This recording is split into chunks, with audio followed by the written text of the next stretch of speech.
Our history is no more than a series of incredible events. Every one of us can influence its course. From the birth of a 1,000-year-old empire to the death of a flourishing civilization. From the creative genius of a handful of men to a worldwide cultural revolution. From the darkest of totalitarian visions to the most horrific of great wars. From the heroic resistance of an entire people to the iron determination of a minority. The most infinitesimal of our decisions can influence the future of humanity. To know the past is to foresee the future. October 12, 1992, Tenochtitlan region, Mexico. The president of the Mesoamerican Federation has personally traveled to the heart of the Templo Mayor. This is the day when the entire Aztec nation celebrates a symbolic return of their great god Quetzalcoatl, the feathered serpent. Having emerged victorious from the dreadful period of the great Spanish invasions of the 16th century, the Aztec Empire has preserved its independence. By developing its economy with European trading companies, it was able to unite its peoples and create a powerful federation. Today, the United Cities govern the whole of the South American continent, and Nahuatl is the official language. But none of this ever happened. In 1520, a tiny grain of sand will decide the fate of the empire and bring about the death of the Aztec culture.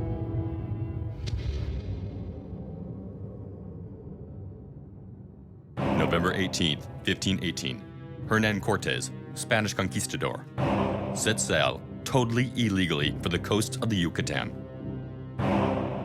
June 30th, 1520, during a dark and rainy night, Cortes is snatched from the jaws of death by two of his men. August 13th, 1521, Cuauhtémoc, the last Aztec emperor, is captured and tortured. The Aztec Empire collapses. These three intimately connected events are the key moments in the conquest of Mexico by Hernan Cortes and his conquistadors.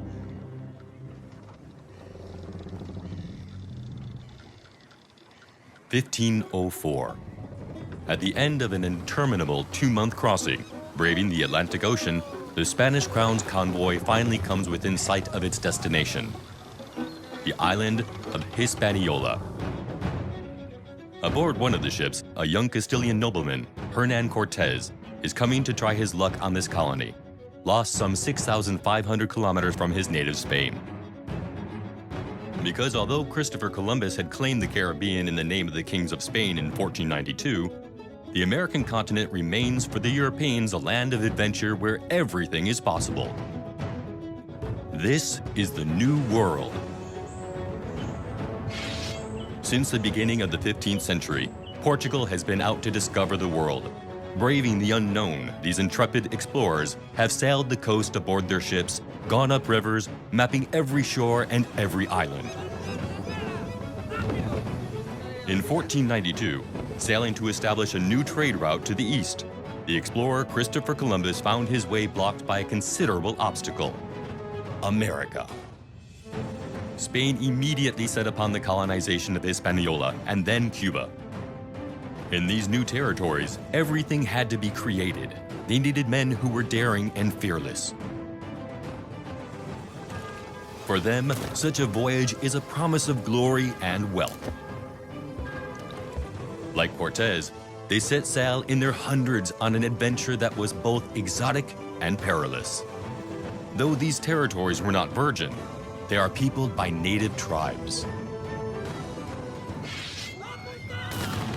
Appointed secretary to the Spanish governor of Cuba, Cortes takes part in the conquest of the island.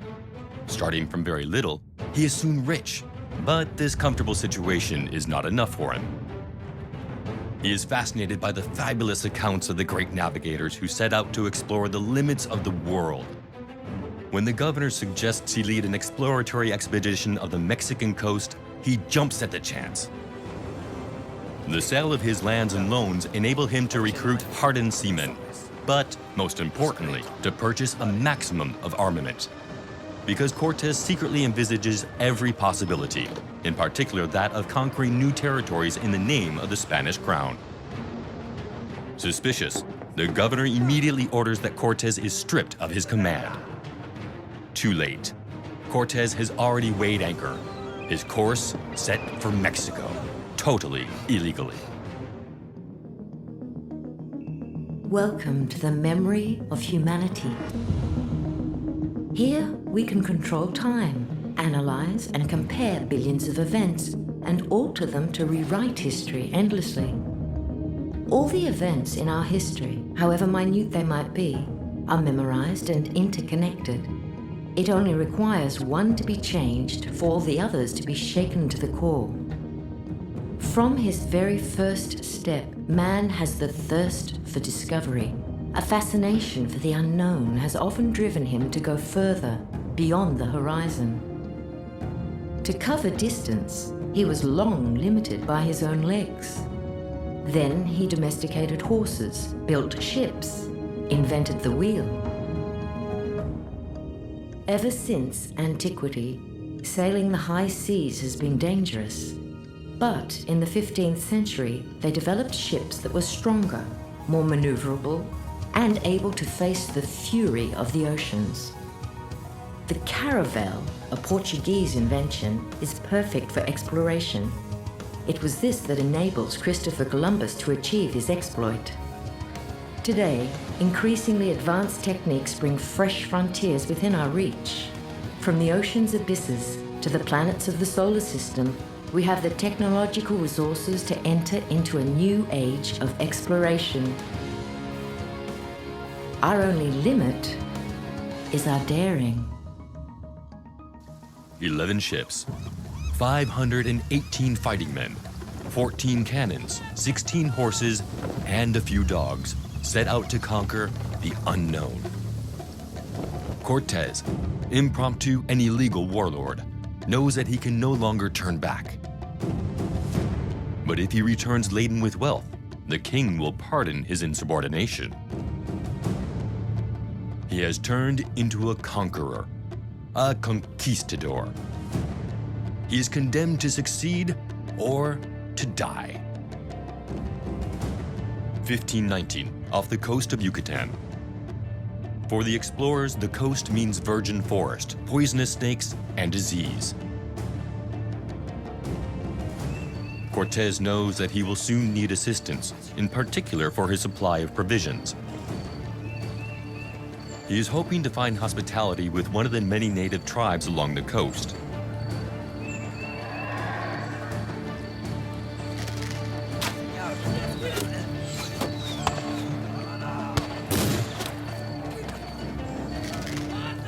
The Spanish cavalry and their steel weapons wreak havoc among the enemy warriors. For the Amerindians, these men with the white skin seem to have surged up from the ocean. In return for a promise of peace, the Amerindians offer tributes: food, gold, and slaves. Among them is Malintzin, whom the Spanish rename La Malinche. The slave is beautiful, intelligent, and cultivated. She speaks several languages, notably that of the great civilization that the conquistadors will soon discover, the Aztec Empire. The Aztecs are one of the many Indian peoples of Central America. Over the last century, they have carved out an empire of 8 million souls with the blades of their obsidian swords.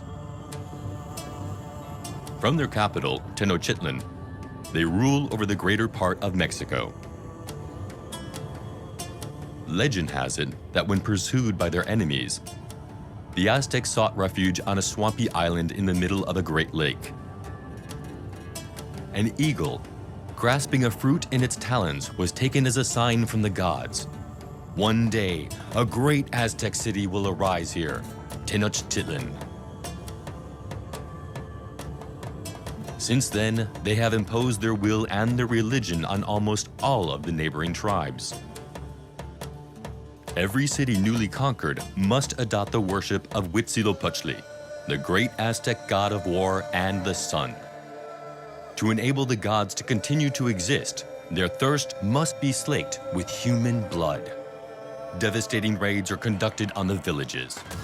The objective: bring back the greatest number of prisoners and then offer them as sacrifices. Dragged to the summit of the pyramid, the victim is held down on a stone slab, and his chest is brutally opened. His still beating heart is torn out by hand and offered to the sun.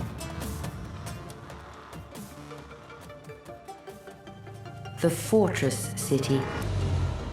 Tenochtitlan is an architectural audacity because when they built their capital in the middle of the Great Lake Texcoco, the Aztecs were faced with a host of challenges. In the heart, on the rocky island, stand the temples, the imperial palaces, and the pyramids. A major part of the city was built on the waters by creating terraces of reeds fixed with stakes and covered with earth. There, in particular, we find fertile plantations of corn and tomatoes. 2 aqueducts bring in fresh water, drains carry away the wastewater, and garbage is recycled. Huge jetties, interspersed with bridges, provide access to the dry land. A complex system of canals and dikes controls the water level and prevents flooding. When the Spanish arrive, the city extends to 900 hectares and has up to 200,000 residents, which makes it one of the biggest cities in the world. Today, on the same site as that city, sits Mexico City.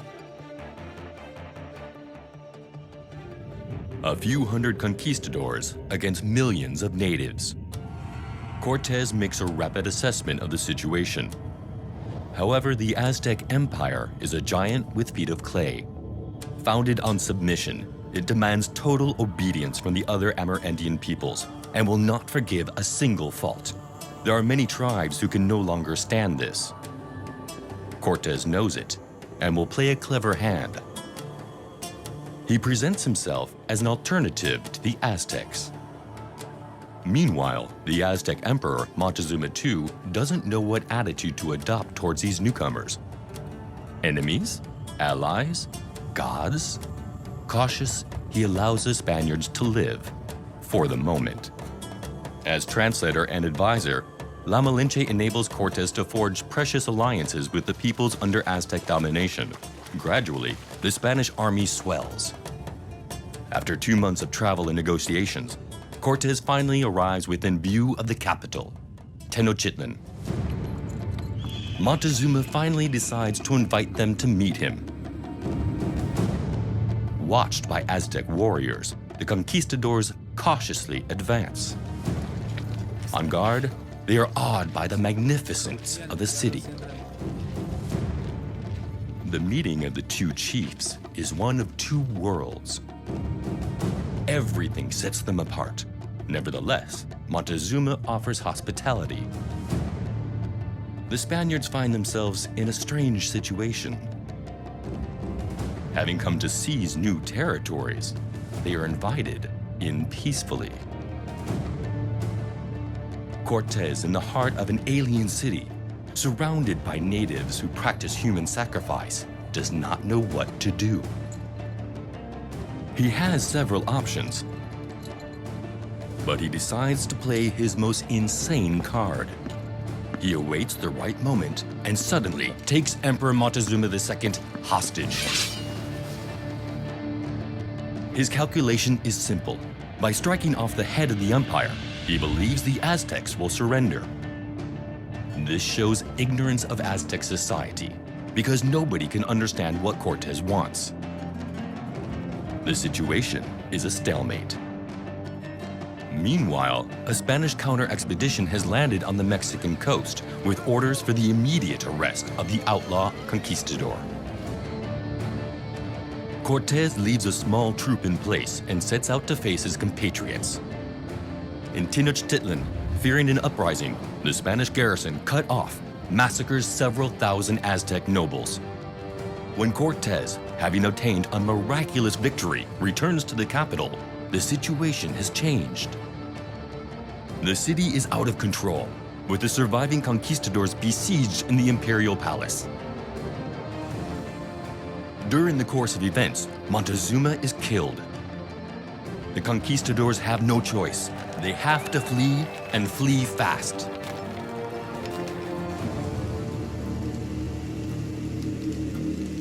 June 30th, 1520. On a rainy night, the conquistadors abandoned the city. Laden with gold, they must reach the gates of the city and then, in darkness, cross the vast causeway across the lake. Overwhelmingly outnumbered, stealth and speed are their best cards.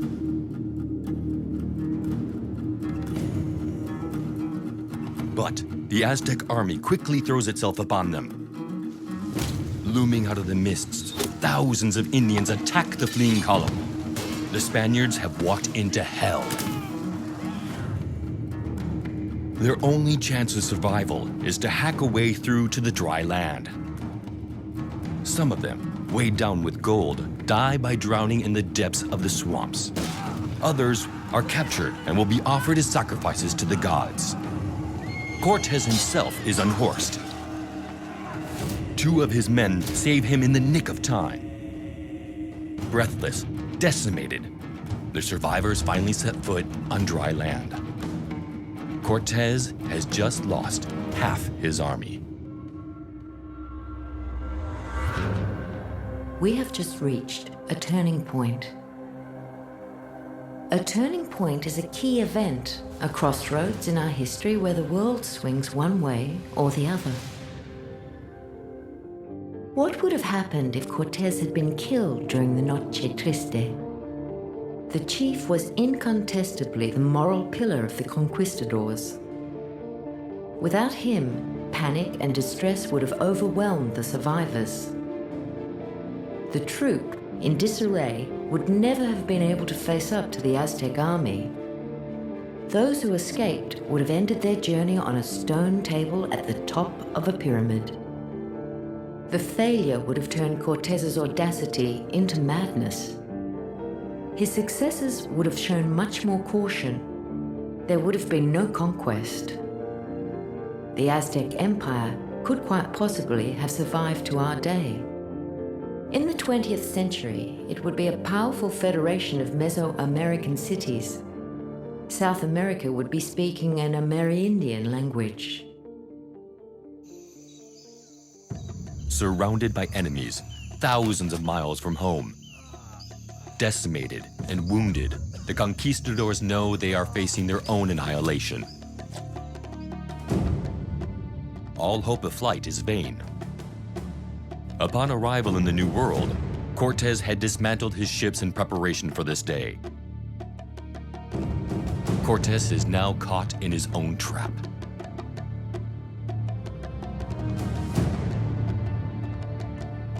Their Amerindian allies are in a similar situation.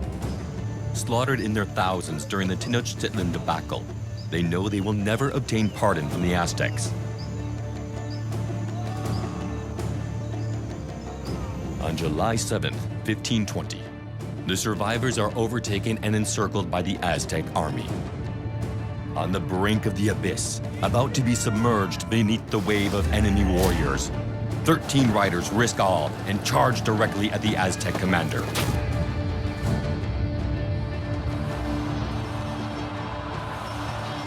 Miraculously emerging alive from the battle, Cortes uses the respite to regroup his forces and retake the initiative. On December 30th, 1520, he is back before the Aztec capital. With him are tens of thousands of Amerindian allies. But this time, ruse will not be enough. The conquistador adapts his strategy and prepares for a long siege. He builds ships fitted with firearms to carry out raids on the capital. But the Aztecs have learned from their mistakes. Attacks at night, traps to foil the cavalry, protection against the musket balls. The two worlds adapt to one another, the better to destroy each other. Faced with the maniacal Aztec defense, Cortes decides to adopt the scorched earth tactic. Move from house to house, burning everything in his path. Soon, the last Aztec forces are trapped in the northern quarters of the city.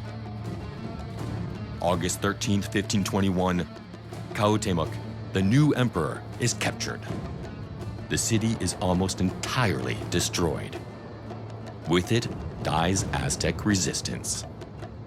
Cortes has just brought down the empire. Steel against stone. The Aztec warriors were redoubtable, hardened to combat by almost permanent wars. They were combative and had no fear of death. But their weaknesses stemmed from their equipment and their fighting tactics. The Amerindians had no knowledge of iron or of bronze. Their arrowheads and their swords were of obsidian, a sort of flint carved and sharpened but fragile on impact. They did not go to war to kill their opponents, but to capture them as sacrifices.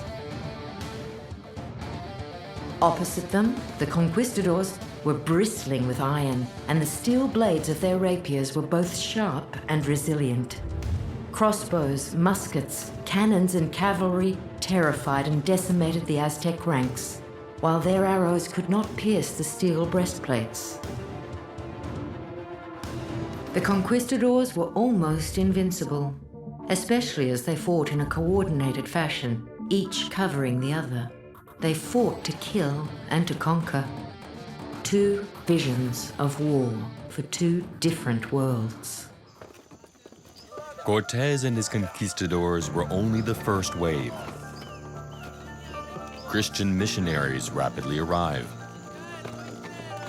Their mission is to convert millions of Amerindian pagans to Christianity, willingly or by force. Mexico is organized and transformed into a Spanish province. Gradually, ships laden with cocoa, maize, peanuts, vanilla, avocados, and tomatoes arrive from Central America. Everybody, both Aztecs and the conquistadors' allies, are placed onto huge work farms. But the Amerindians are no longer so numerous. A succession of epidemics has ravaged the population. European diseases such as cholera and smallpox have joined those already there. Kokolitzli, the equivalent of the European plague, was already decimating villages before the arrival of the Spanish. The crowded conditions of the farm exploitations did the rest. In 1 century, the total population of Mexico fell from 20 million to a mere 1,600,000.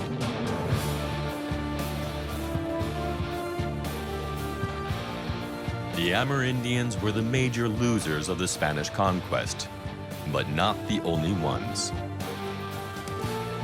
The conquistadors were seeking adventure, glory, and wealth.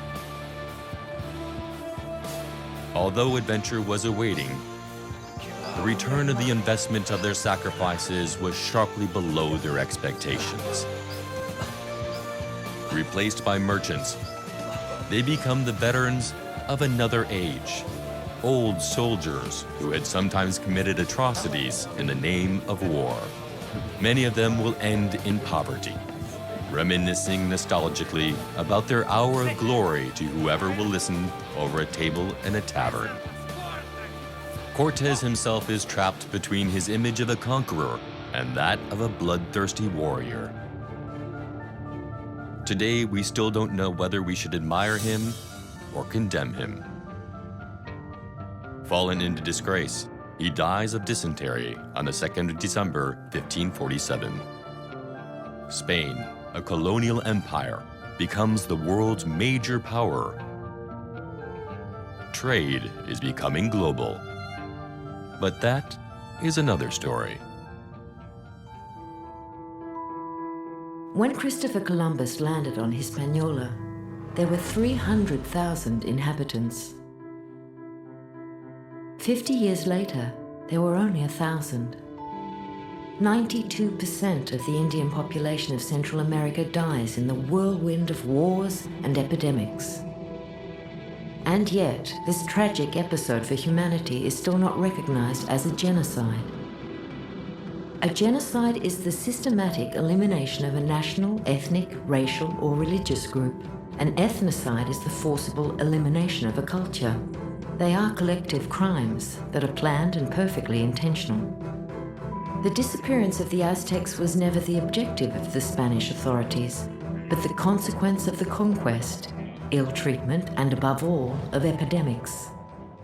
Technically, the virtual disappearance of the indigenous population of Central America is neither a genocide nor an ethnocide, which does nothing to alleviate its horror. Today, we only officially recognize 4 genocides. They all belong to the 20th century. But fortunately, the Aztec culture has not completely disappeared. Cortes admired their civilization, and many fundamental works have been preserved by both Aztec and Spanish intellectuals. In 1978, in the heart of Mexico City, archaeologists uncovered the ruins of the great Aztec temple of Tenochtitlan. The Mexican people, profoundly Hispanic and Catholic, were then reminded that the blood of the Aztecs runs in their veins.